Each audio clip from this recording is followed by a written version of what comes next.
et ceux qui les financent et les soutiennent. Mais je tiens quand même à souligner ici, chers collègues, que l'adoption de cette résolution aujourd'hui n'est qu'une première étape. Nous avons encore beaucoup à faire. Maintenant que le Conseil de sécurité a engagé une action décisive et déterminée, qu'il a décidé d'envoyer un message très clair à ceux qui financent ces gangs par le biais d'un régime de sanctions précis, nous devons faire fond là-dessus pour relever un autre défi tout aussi urgent, à savoir rétablir la sécurité et apaiser la crise humanitaire en Haïti. Comme je l'ai dit lundi au Conseil, les États-Unis et le Mexique travaillent à l'élaboration d'une résolution qui autoriserait une mission d'assistance au niveau de la sécurité, mission non onusienne destinée à améliorer la situation sécuritaire et à permettre l'afflux d'une assistance humanitaire qui est désespérément nécessaire. Ceci est non seulement une réponse à l'appel à l'aide du gouvernement haïtien, mais c'est également une réponse à la suggestion du secrétaire général fait au Conseil de sécurité, étant donné la situation sécuritaire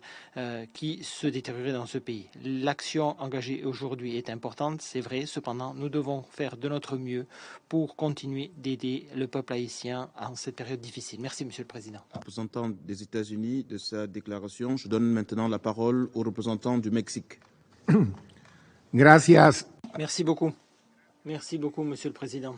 Monsieur le Président, je commencerai par remercier les membres du Conseil de sécurité. Je les remercie pour leur participation au processus de négociation. Je les remercie pour leurs observations constructives qui ont permis, sans aucun doute, de renforcer le texte que nous voulons adopter. Nous nous félicitons que cette adoption se soit faite à l'unanimité. Ainsi, nous pouvons ici prouver l'unité du Conseil sur une question particulièrement difficile et qui n'est pas exempte de polémique. Étant donné la crise que traverse aujourd'hui Haïti, le Conseil de sécurité a envoyé un message très clair. La violence doit cesser. Les auteurs de cette violence ne sauraient rester impunis.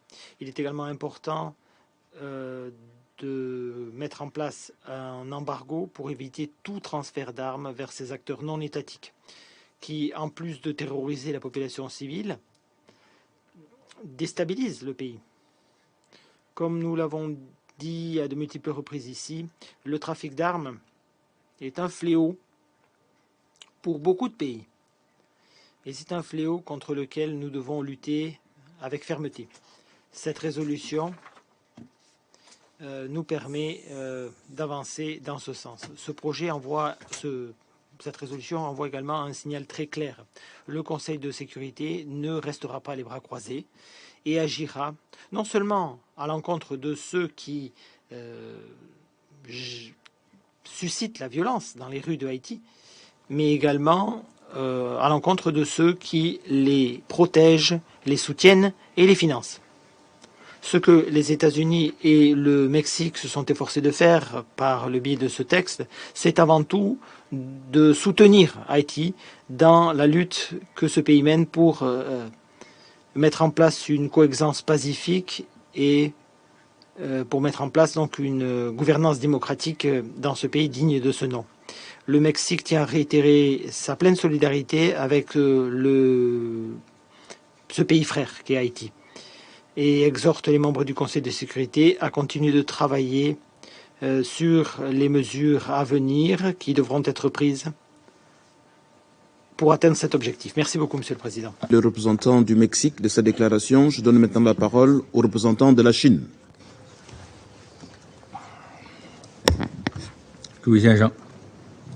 Monsieur le Président, merci.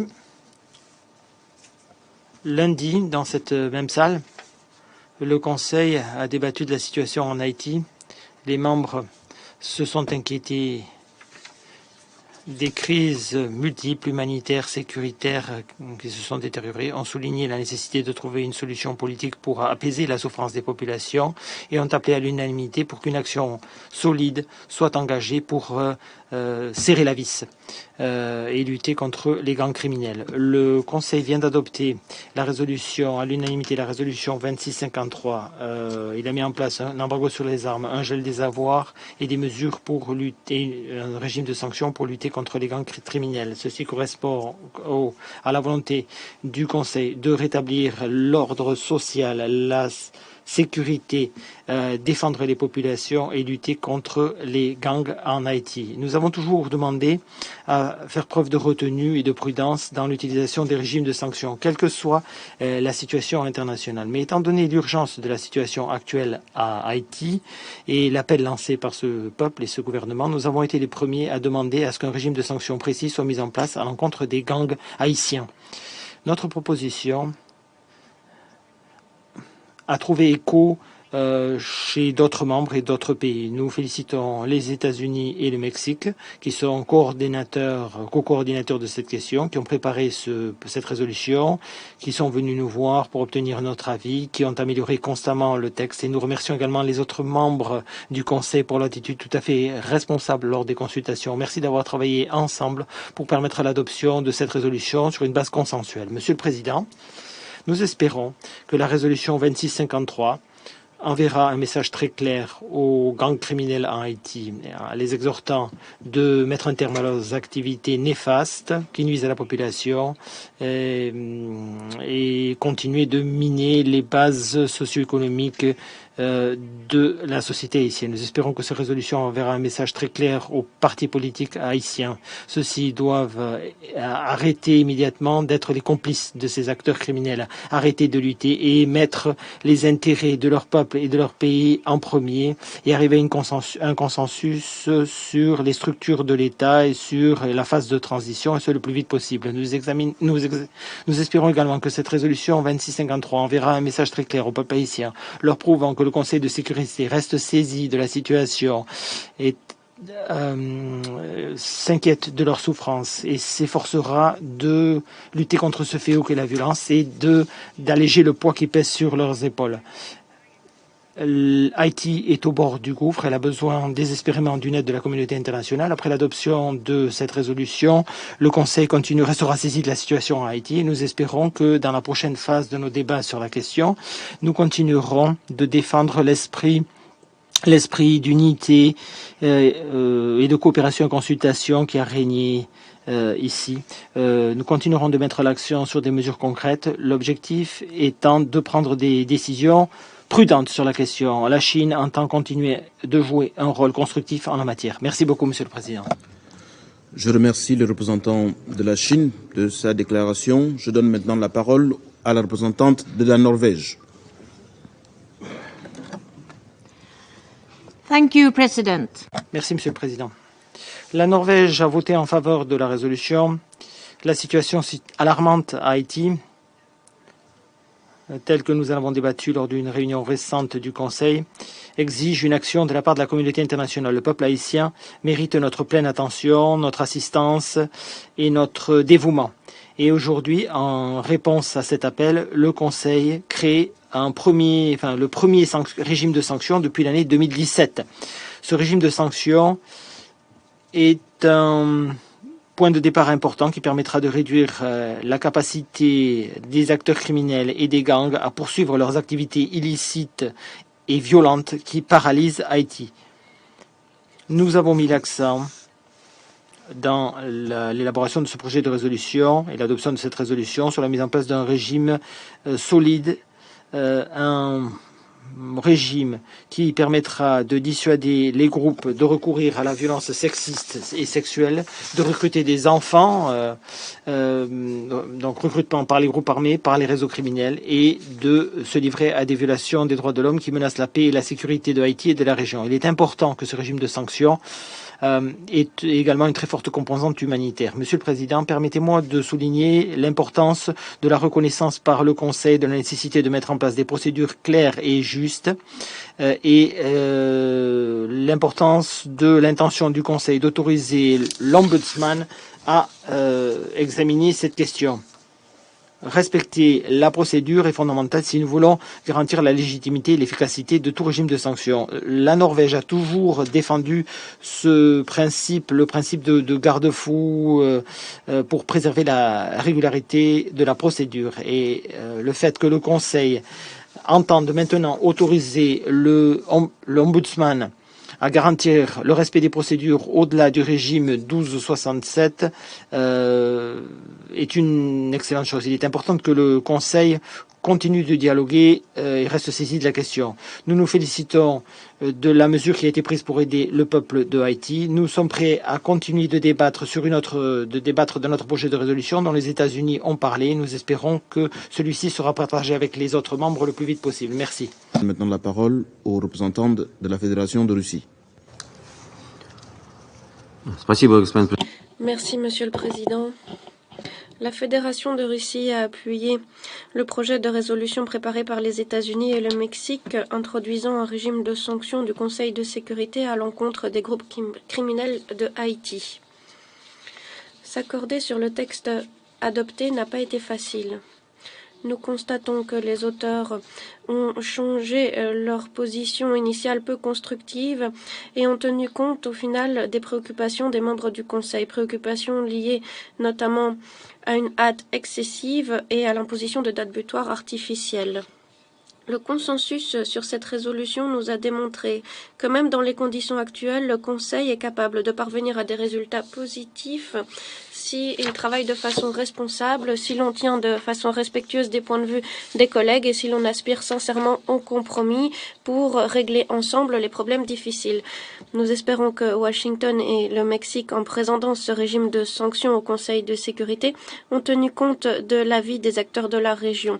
Beaucoup de ces derniers, franchement, subissent également la pression des groupes terroristes, autant que Haïti. Et les États-Unis, à ce sujet, n'appartiennent pas à une liste blanche. Malgré l'appui apporté au document, nous ne sommes pas convaincus que les mesures de restriction internationales seront la réponse adéquate aux nombreux problèmes que rencontre Haïti. Une solution à long terme, d'une façon ou d'une autre, devra tenir compte d'un processus politique inclusif, du développement socio-économique, de l'éradication de la pauvreté et des inégalités. Il convient absolument de renforcer les institutions de l'État du pays sans imposer des mesures de l'extérieur qui caractérisent en fait presque toute son histoire contemporaine. Nous constatons que le problème du flux des armes illégales et de la criminalité organisée aux Caraïbes n'est pas directement lié à Port-au-Prince. D'autres acteurs extérieurs sont concernés et ils ne doivent pas être hors du champ des sanctions du régime de sanctions et du groupe d'experts qui va devoir agir conformément au mandat. Dans tous les cas, les mesures de restriction ne doivent pas isoler Haïti ou empêcher le processus politique du pays.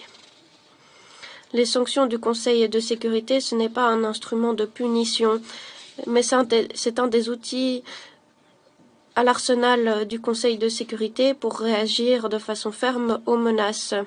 Les mesures de restriction internationale doivent être analysées régulièrement, tant pour ce qui est de leur nécessité, et elles doivent être allégées ou levées le cas échéant. Nous continuerons à suivre de très près la situation. Je vous remercie. Je remercie le représentant de la Fédération de Russie de sa déclaration. Je donne maintenant la parole au représentant de l'Irlande. Merci, Monsieur le Président. Étant donné la situation particulièrement désespérée dans laquelle se trouve Haïti, étant donné la responsabilité du Conseil de répondre avec urgence à celle-ci, nous nous félicitons, vous le comprendrez, de l'adoption à l'unanimité de la résolution 2653, qui établit qui crée ou porte création d'un nouveau régime de sanctions pour Haïti. C'est la première fois en 5 ans que le Conseil de sécurité adopte un nouveau régime de sanctions, un régime qui met l'accent sur les gangs qui étouffent Haïti et sa population. Nous voudrions remercier les États-Unis et le Mexique pour les efforts qu'ils ont déployés en tant que coordonnateurs de ce dossier et qui ont su travailler avec les autres États membres, pour inclure leur point de vue dans le texte. Nous nous félicitons de l'inclusion en tant que critère à part entière pour l'inscription sur les listes de sanctions de la violence sexiste et sexuelle. Nous pensons qu'il est nécessaire de garantir le renforcement de la justice des procédures et de la régularité de la procédure, notamment lorsqu'il s'agit de radier des entités ou des personnes figurant sur cette liste. En tant que membre du groupe des pays animés du même esprit et favorable à des sanctions plus précises, nous nous félicitons de la référence qui est faite à l'Ombudsman dans le paragraphe 20 et nous espérons que des progrès pourront être réalisés pour élargir le mandat du bureau de l'Ombudsman